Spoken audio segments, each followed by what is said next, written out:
ძალიან საპასუხისმგებლოა სკოლა.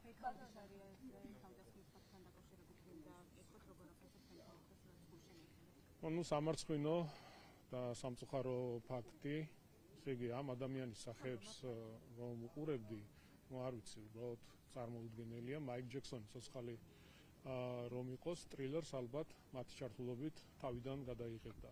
არც გრიმი დაჭირდებოდა, არც ვიზაჟისტები და არც კოსტიუმები. აი წარმოუდგენელია, უბრალოდ ჩვეულებრივი ტიტუშკები არიან. ნუ ცხადია უკვე ყველაფერი თუ შეიძლება დავასრულებ, როდესაც ადამიანს თავს ესხმი, ეს არ არის პირველი შემთხვევა. ნუ გუშინ ბექა იყო მანამდე, სხვა ჩვეულებრივი რიგითი მოქალაქეები და წარმოუდგენელია. ამ ადამიანებს ყველაფერი დაკარგული აქვს, ზნეობა, კულტურა, ყველაფერი აბსოლუტურად.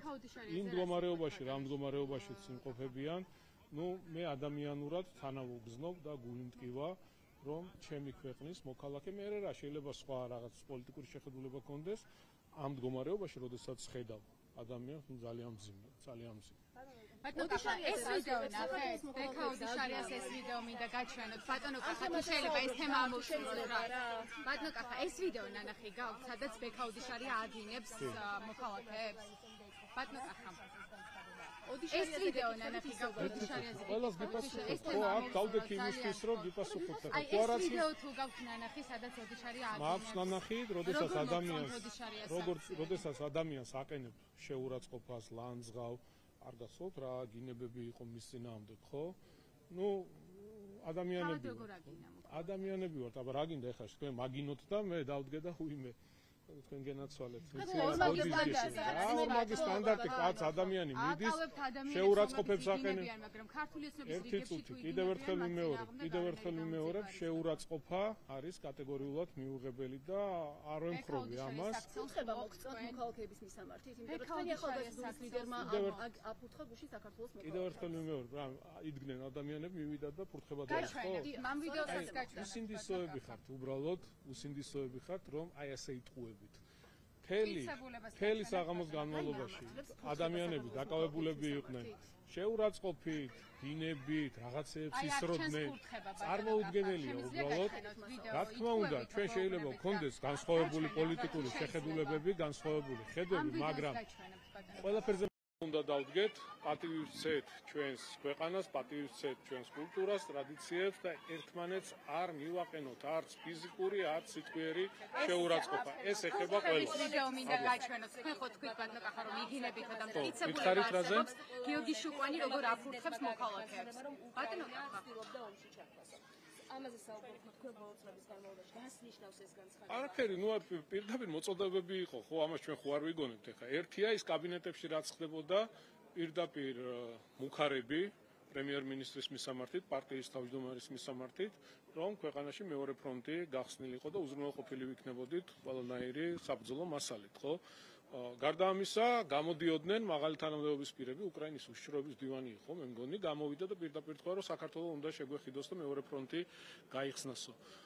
რა თქმა უნდა ძალიან მძიმეა. ჩვენი პოლიტიკით, ჩვენი შეხედულებებით ვიცავთ ჩვენს ქვეყანას და ვატარებთ ისეთ პოლიტიკას, სადაც პირველ რიგში ჩვენი სამშობლოს ინტერესები იქნება დაცული და არავის არ მივცემთ იმის შესაძლებლობას, რომ ჩვენი ქვეყანა გამოიყენოს ისე როგორც უკრაინა იქნა გამოყენებული და მივიღოთ ის უმძიმესი შედეგები, რაც სამწუხაროდ უკრაინაში.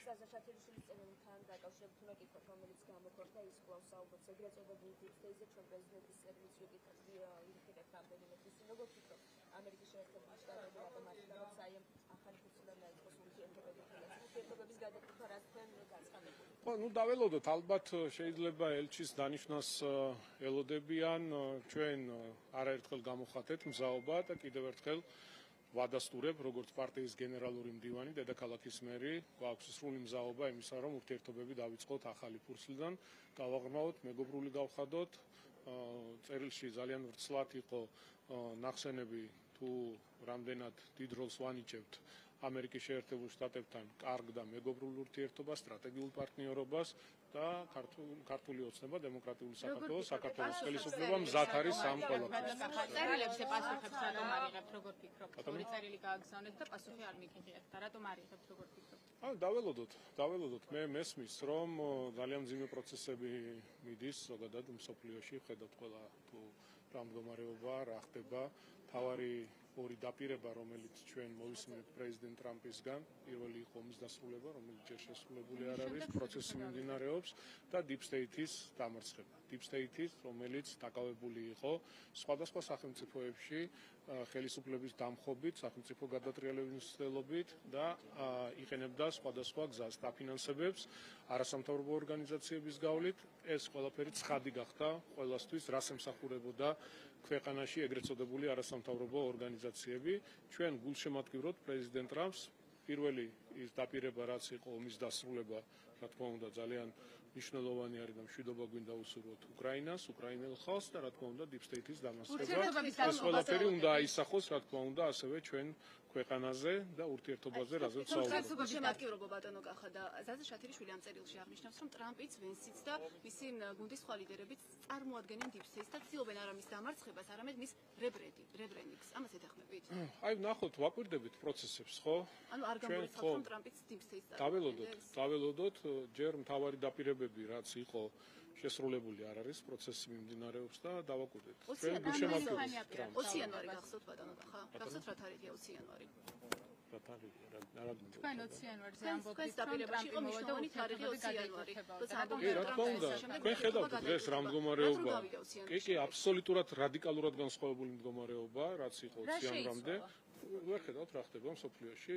ის, რაზეც ჩვენ ვლაპარაკობდით ამდენი, თუნდაც საქართველოსთან დაკავშირებით, რაზეც ჩვენ საუბრობდით, პრეზიდენტი ტრამპი გამოვიდა და პირდაპირ ყველაფერს თავის სახელი დაარქვა. როდესაც გლობალურ ომის პარტიაზე საუბრობდით, არ გახსოვთ თქვენი ქილიკი, რომ ეს არ არის მართალი, რაღაცებს ვიგონებთ, მაგრამ გამოვიდა პირდაპირ თქვა ყველაფერი. როდესაც საუბრობდით არასამთავრობო ორგანიზაციები ქვეყანაში რევოლუციას აანონსებდნენ და რევოლუციის მოწყობაში სახელმწიფო გადატრიალებაში ფულს ხარჯავდნენ, არა, ეს როგორ შეიძლება ის მხოლოდ კეთილი საქმეებით არიან დაკავებულიო და რაც გამოვიდა პირდაპირ თქვა ამხელა ქვეყნის პრეზიდენტი თქვა დაასახელა ორგანიზაციები, რომ შემდეგ სოციალ-მედიაში უამრავი მასალა გავრცელდა, მათ შორის საქართველოსთან დაკავშირებით, რომ ამ ორგანიზაციების გავლით თანხები შემოდიოდა ქვეყანაში, რომ სახელმწიფო გადატრიალებები მოეწყო. ურთიერთობების ძალადობა რატომ არ გამოგდით ტრამპის ადმინისტრაციასთან? მადლობა.